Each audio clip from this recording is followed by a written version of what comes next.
Hello, everyone, and thank you so much for joining me for Daily Spark with Dr. Angela. I am your host, Dr. Angela Buckchester. You guys know what I like to do on my show. I want to enlighten you. I want to inspire you. I want to empower you to become your best self. Now, Scripture reminds us that the tongue is a small thing that makes grand speeches, but a tiny spark can set a great forest on fire. And that's what we want to do today. We want to get you fired up about my guest. I'll be spending time with P.C. Nair today, and we're talking about his book, An Autobiography of Mary Magdalene. So with that being said, go on, get comfy, get cozy, get your coffee or get your tea, because we are about to get started. Hello, PC. Thank you so much for joining me here on Daily Spark with Dr. Angela. I'm glad to be with you, Dr. Angela. Absolutely. Very glad to have you on the show. Now, as is tradition, we always give our guests an opportunity to introduce themselves to those few folks out there that may be unfamiliar with your work. So first question is, tell us a little bit about yourself. What makes you, you? Well, I am P.C. Nair. I am a retired academic who taught at 2 colleges and universities in the United States for over 2 decades. And my research interest is in the origins of early Christian church and also the contribution of women to the church. I am also the author of 10 books, including translations of Herman Hesse's Henry Gibson's work. Now, being an author, is that something that you've always wanted to do, or did you find that this was simply a way for you to share your knowledge with the rest of the world? I am interested in this topic of Mary's contribution to early Christian church. So that's how I started working on this project. So did you want to be an author when you were a child or when you were in primary school or anything, or is it just something you discovered as an adult? No, I discovered as an adult, and even during my teaching career, I used to write books.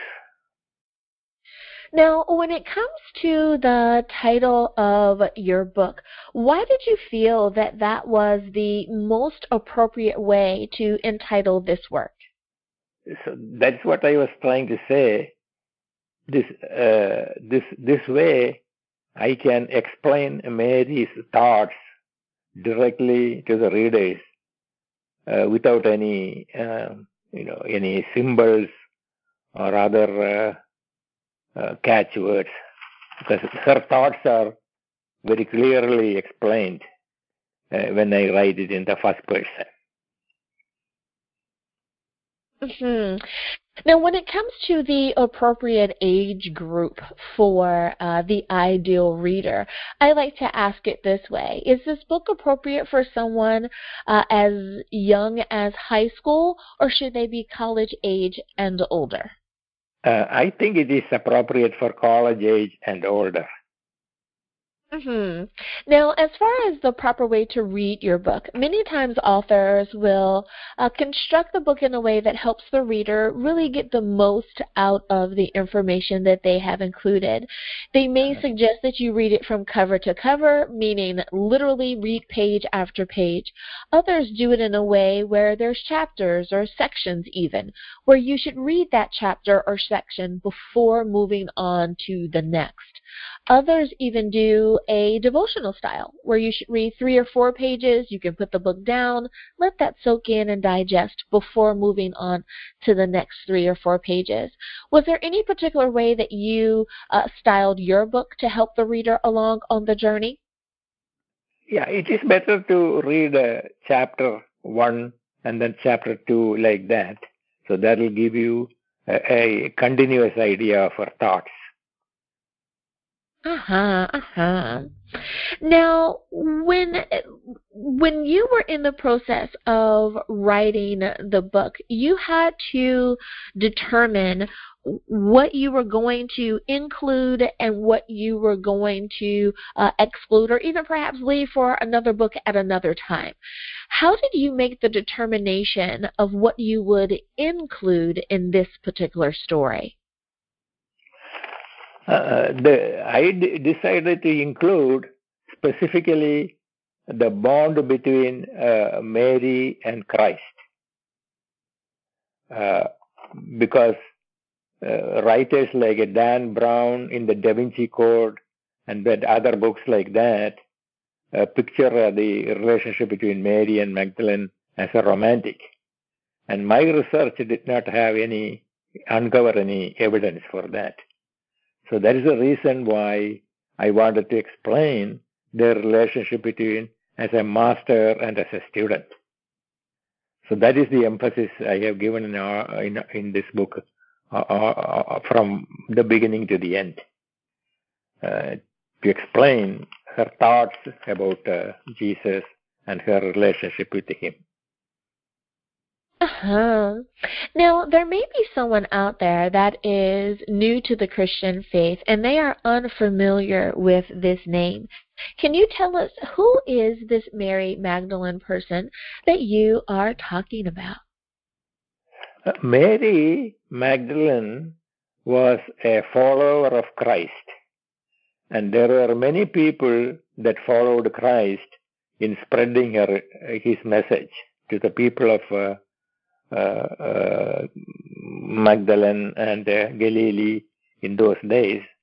But she is special because she is the one who saw the crucifixion of Christ and the risen Christ and told the people about the message. So she has a special status in the Bible, and also she is one of the apostle of apostles.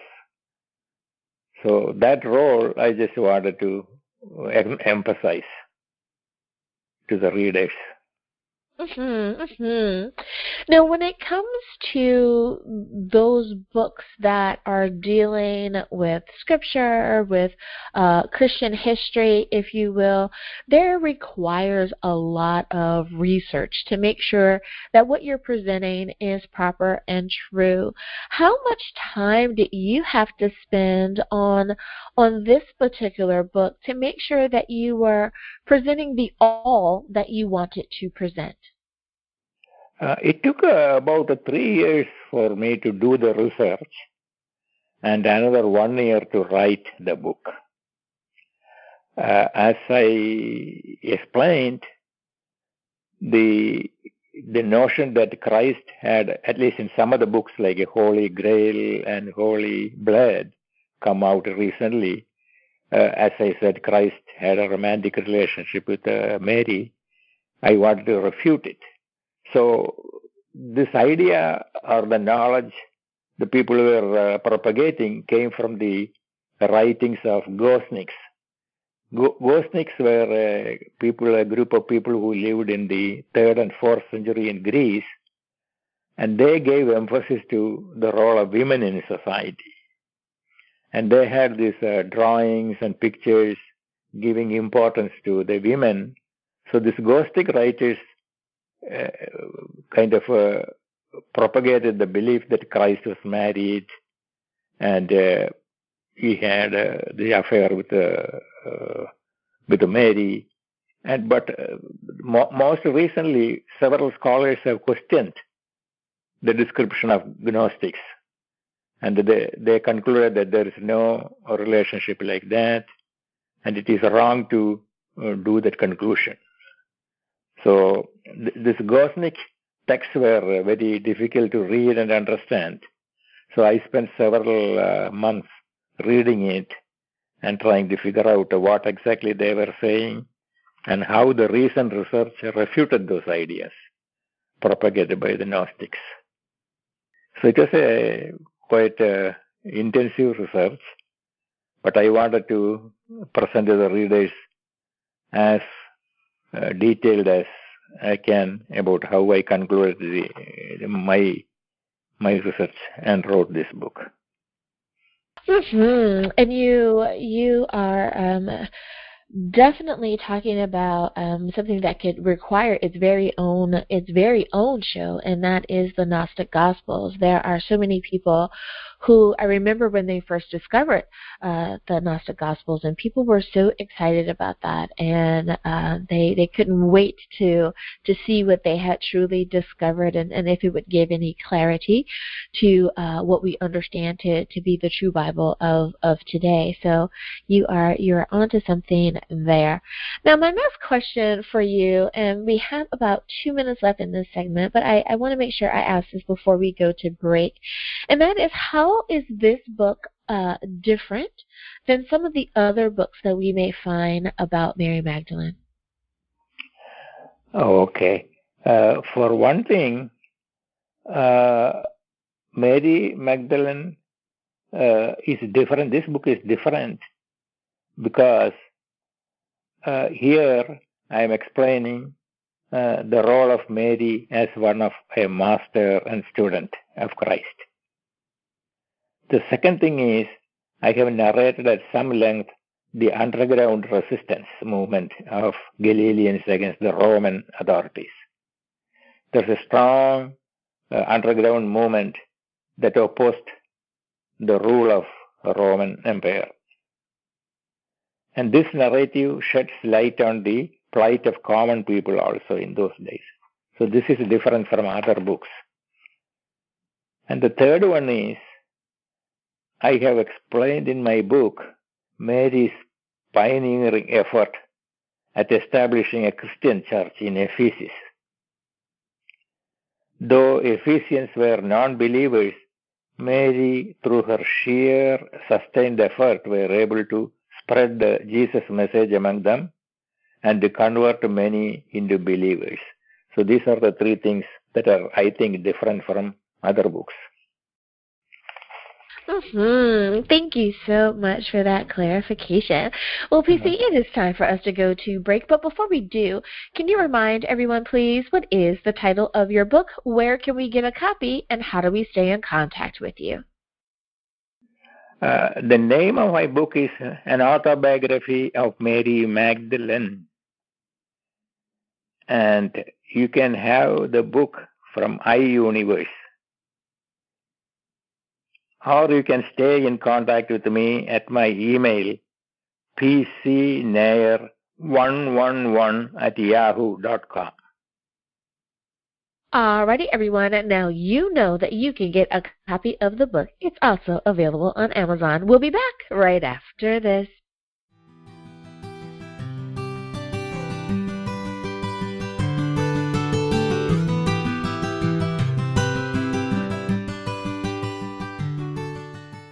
Hi everyone, Dr. Angela here. Did you know that Daily Spark is now on Facebook? That's right, you can visit with me at facebook.com/Daily Spark with Dr. Angela. I want to know more about what you're thinking. I'd love to know, which interview did you find the most entertaining or the most informative? I want to talk to you, and I want you to be able to talk to me. Simply visit facebook.com/Daily Spark with Dr. Angela. Discovery. No, just a sec. What would it look like if we listened more? Could the right voice, the right set of words, bring us all just a little closer? Get us to open up? Even push us further? It could, if we took the time to listen. The most inspiring minds, the most compelling stories. Download Audible and listen for a change.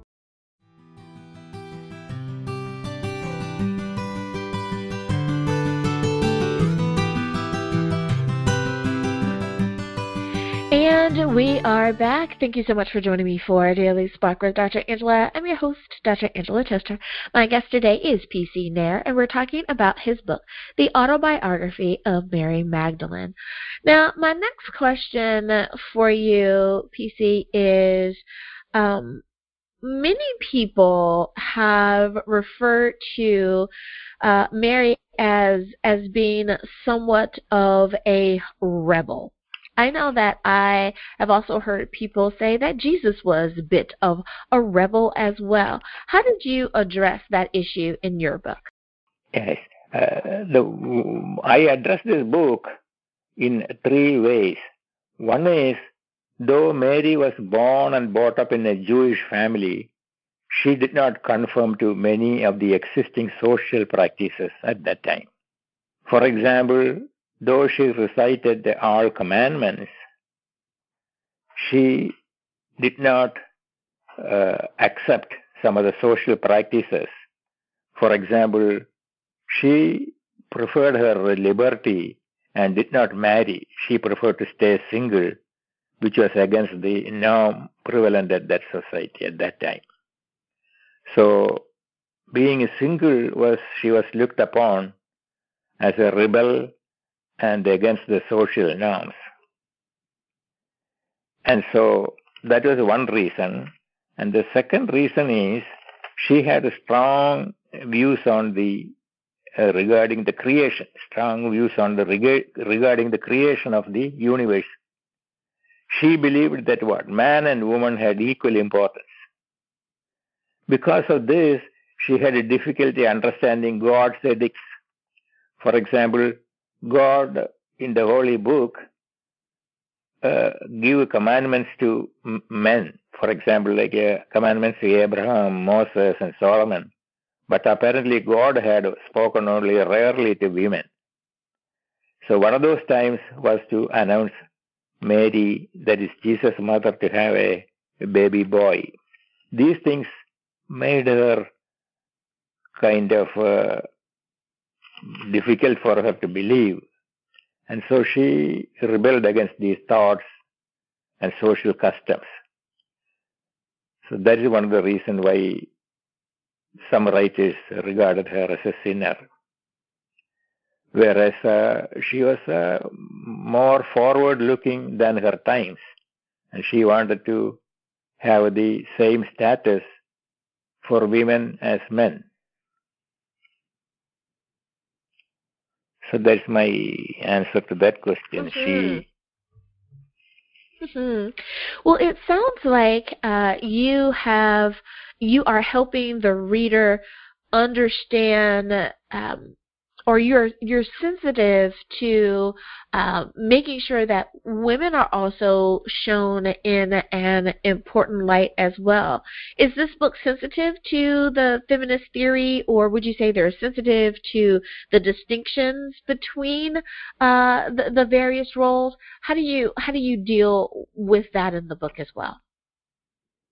The book is sensitive to the gender. Because again, it was thought that women had to wear their heads covered when you are praying.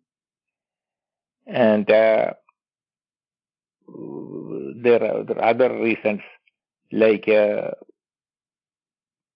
the Gospels, women were not given sufficient importance.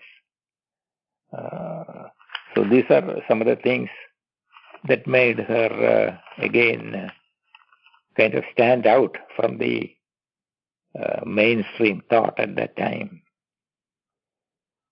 She encouraged the participation of women in the communal life, whereas that was discouraged at that time. Now, is this book in any way, does it make the reader understand the role of Christian women in a cultural concept? Does it help them understand their role any better? What do you say on that? Okay. There are several practices prevalent in those days. For example, some women were regarded as prophets, whereas others were discriminated based on their gender. It was very common for respectable people to again cover their heads when they were in the public view. I'm talking about the cultural situation at that time. Loosened hair could be perceived as a sign of adulterousness. Why would women seek to uncover their heads in the midst of... These are all Mary's thoughts, prophecy. Mary asked. There were consequences for the reversal of patterns of dress and behavior of men and women. Again, Mary thought, in Christ there is no male or female. She believed the abolition of this distinction between the sexes was clearly an important means of speaking about the nature of salvation. That's the most important thing. Because Christ did not believe in male and female, the distinction. So it is important, a means of speaking about this in the nature of salvation, or in the context of salvation. Now, I want to ask you about and you kind of touched on it earlier, and that is the role of women in the gospel in general. Can you touch on that a little bit more? Some people feel as though women were not mentioned enough. Some people feel that they were mentioned appropriately considering the culture. Others I've even heard say, well, the important bits and pieces, women were always included there. They were the ones who really made all the difference in the world. Jesus appeared to Mary first, so on and so forth. With that being said, how do you address the role of women in the Gospels in general? The women in the Gospel of Paul clearly recognized the women as co-workers who were apostles, missionaries, and leaders of home churches in the early decades after the death of Christ. So there were several women who accompanied Jesus in the canonical Gospels. Of them, the most prominent was Mary. She's mentioned as one of his companions in Luke also, the Gospel of Luke. And Mary is a constant in all the Gospels, because she is the one who witnesses the Jesus crucifixion and the empty tomb. In the Gospel of John, it explains very clearly. And she is the first to whom the risen Christ appeared, and she is the first witness to that appearance, as she tells the disciples what she saw and what she heard. She is also mentioned in the Gospels of Mark. So it must be noted that the best-known group is the narrative and dialogue Gospels, which depict Mary as a witness to the resurrection and offer the basis for the claim that she was Apostle of Apostles. So Mary was mentioned 12 times in all those Gospels. So she has a very prominent role in the building up of the church in the early times. Now, there are a lot of women that are mentioned in the Bible, and they have, again, made such amazing points. They have helped the situation pivot one way or another simply because they interceded or they spoke up or they had the audacity to take action. With that being said, as far as Mary's role or position culturally, how important was she to the biblical tradition, the way that we should understand her as a person during the time? Oh, she was a very, very important person in those times. For example, in recent times, the scholars have rejected, as I said, the relation between Mary and Christ as a teacher and as a student, it is very important to note that she is the one who, as I explained before, who started the early church of in Ephesus, and the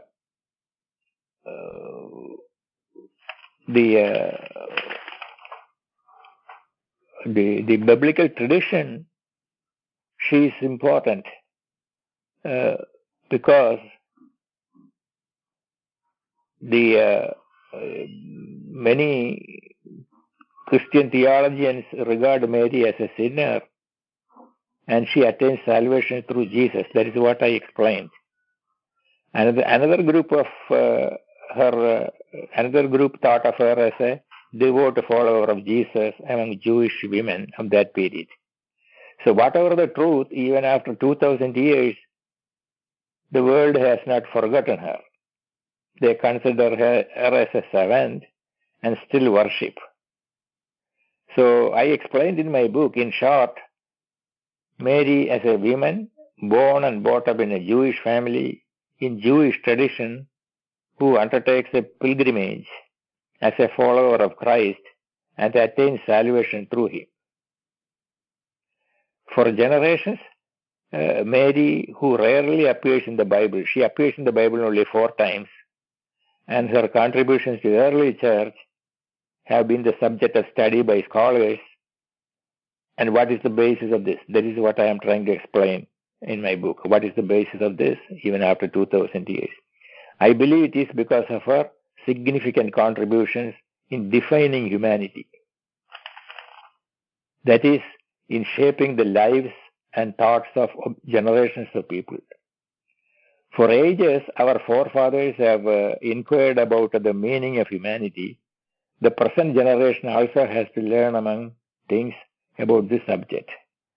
So in a sense, the story of Mary, this blessed woman, is a story about ourselves. So I hope it will be received as such by the readers. That is my contribution. I love it. I love it. Well, PC, we are out of time, but you have, given us really something to think about, and I love it. I love it. Well, with that being said, can you remind everyone one last time, what is the title of your book, where can we get a copy, and how do we stay in contact with you? The title of my book is An Autobiography of Mary Magdalene, and this book is available from Amazon and wherever this book is available in other stores. And I am PC Nair. I am a retired academic. Thank you again for being a guest on the show. Okay. And listeners, thank you for spending time with us here today as well. As always, may the Lord continue to shine his face upon you. May you receive his grace and his mercy in all that you do. Until next time, everyone, remember that you are blessed in the Lord. Have a great day, everyone.